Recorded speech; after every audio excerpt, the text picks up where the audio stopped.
atmosféru doby, konkrétně toho 84., tak tu mám v paměti docela jasně. Na vrcholu pyramidy stojí Velký bratr. Nebylo možné, aby výtvarníci vystavovali v oficiálních galeriích. Velký bratr je podoba, v níž se strana ukazuje světu. Tenkrát jsem vymyslel takovou krabičku, která měla rozměr 15x15, hloubku 5 cm. Mezi životem, smrtí a fyzickou rozkoší je stále ještě rozdíl, ale to je také všechno. Vážení přátelé, vyzývám vás k účasti na souborné akci s názvem Minisalon. To je vlastně národní projekt. Československá epopej. Jedná se o výtvarné pojetí čtvercového prostoru na volné téma.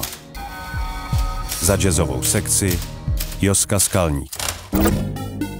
Ptáci zpívají, proléti zpívají, strana nespívá. Dokázal vytvořit ducha toho. Skrz vrstky. Sinusoida. Autorizácia. Raz, to všetko. Nemôžeme ísť raz dopredu. To ste kde zebrali? Čtverec je absolutní. Tam je všetko jasné. Můžeš hrát na střed a můžeš jít do strán.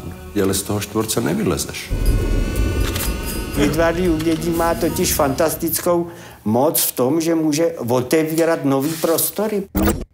Já do toho budu měsíc hulit, pak vyhážu vajgle a pošlu mu to do Velký bratr je neomylný a všemocný. Podle seznamu 50 lidí mělo odposlech.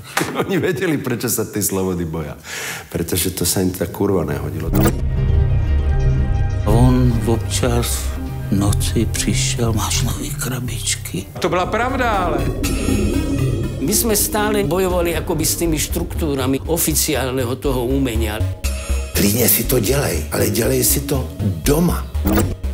My jsme neměli světlo v tunelu, my jsme prostě byli jenom v tom tunelu.